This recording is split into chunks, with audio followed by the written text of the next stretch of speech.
नमस्कार दोस्तों, आप देख रहे हैं केंद्र सरकार ने तो इस वक्त भूचाल मचा हुआ है। मैं यही कहूँगा कि भूचाल मचा हुआ है।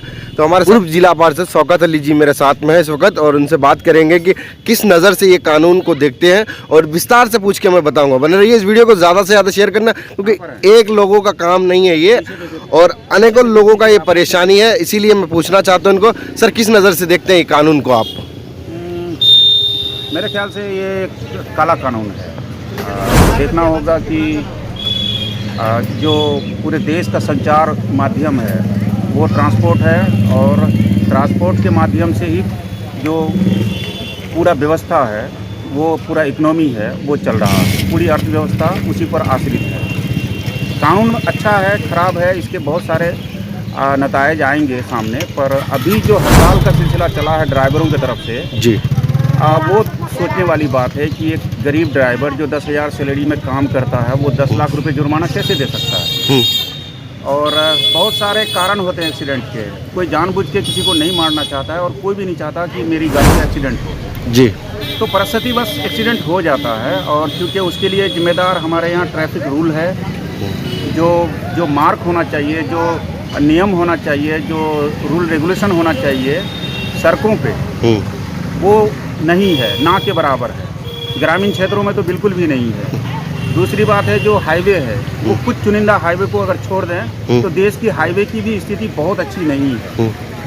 हाँ, हमारे देश में अभी कुछ साल से एक्सप्रेसवे बन रहा है, और कुछ बन के तैयार भी है, मगर वो बहुत सीमित है, और उसी से पूरा संसाधन जुड़ा हुआ नहीं है। तो हमको सोचना होगा, 10,000 की सैलरी, 12,000 की सैलरी वाले ड्राइवर जब कोई एक्सीडेंट करेगा तो क्राउड उसे घेर लेती है और उसको दोषी मान करके पीटने लगती है, और कई बार जान चला जाता है ड्राइवरों का, जिससे बचने के लिए ड्राइवर भाग जाते हैं अपने जान बचाने के लिए, या वो थाना में जाके सरेंडर कर जाते हैं। अब ऐसी परिस्थिति में ये जो काला कानून आया है कि उसको 10 साल की सज़ा और 7 लाख रुपए का जुर्माना, अभी बताइए वो 10 साल उनके बाल बच्चों का क्या होगा, और 7 लाख रुपए वो कहाँ से अर्जित कर पाएगा कि ये इतना बड़ा फाइन पे कर पाएगा? तो ये बड़ा गलत कानून है। एक तरह से कहें तो ये काला कानून है, और मैं समझता हूँ कि हर जनमानस को सहयोग करना चाहिए ड्राइवरों का। उसकी मांगे जायज़ है। इस कानून पर पुनः विचार करना चाहिए सरकार को, और ऐसा तुगलकी फरमान नहीं जारी करना चाहिए। इस पर विचार विमर्श होना चाहिए था, सदन में चर्चा करना चाहिए था। क्योंकि जब ये कानून लाया जा रहा था तो विपक्ष के तमाम सांसदों को सदन से निष्कासित कर दिया गया था, तब इस पर विस्तृत चर्चा भी नहीं हो पाई। तो मेरे ख्याल से सरकार इस कानून को वापस ले, और उन गरीब ड्राइवरों को बेचारा राहत दे जो अपनी ड्राइवरी से अपनी जीविका चलाते हैं, अपने बाल बच्चों को पढ़ाते लिखाते हैं और अपना भरण पोषण करते हैं। सर एक चीज़ और एक बहुत बड़ा अहम सवाल खड़ा होता है, ग्रामीण क्षेत्रों में इसका क्या असर पड़ेगा, ये जानना चाहता हूँ। देखिए, अगर ट्रांसपोर्ट का हड़ताल अगर लंबा चला गया तो ऐसी देश तो महंगाई के मार से जूझ रहा है। अब ये महंगाई स्कार्सिटी होने लगेगा चीज़ों का, वस्त्रों का।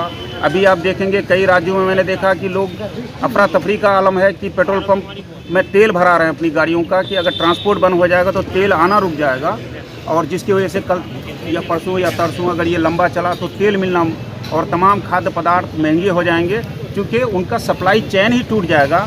तो ऐसे में क्राइसिस हो जाएगी और महंगाई चरम आसमान पे चला जाएगा। तो ये भी बहुत बड़ी चिंता का विषय है। इस पर भी सरकार को गौर करना चाहिए। देखिए, ये सरकार जब आई थी, जो केंद्र सरकार जब आई थी, महंगाई को लेके आई थी कि हम लोग महंगाई कम करेंगे, और इस प्रकार का जब बता रहे, जब आप बताया कि काला कानून, इस प्रकार का कानून लाएंगे तो इसमें कितना लोगों को नुकसान होगा इससे? देखिए, कानून कोई भी आता है उसका जो भी नतायज आते हैं वो आम जनों को ही भोगना पड़ता है। महंगाई सबसे बड़ी परेशानी है, और ये जो काम हुआ है ये महंगाई को और बढ़ावा दे देगा अगर ये हड़ताल लंबा चला तो। आप क्या संदेश देना चाहिएगा? संदेश ये देना चाहेंगे कि सरकार पुनः विचार करे और ये अध्यादेश वापस ले। ये कानून से सरकार अपने आप को अलग करे और ड्राइवरों को राहत दे। मेरा यही कहना है कि कानून वापस होना चाहिए, जैसे किसी कानून वापस किया हो। ठीक है, धन्यवाद। तो बना है तो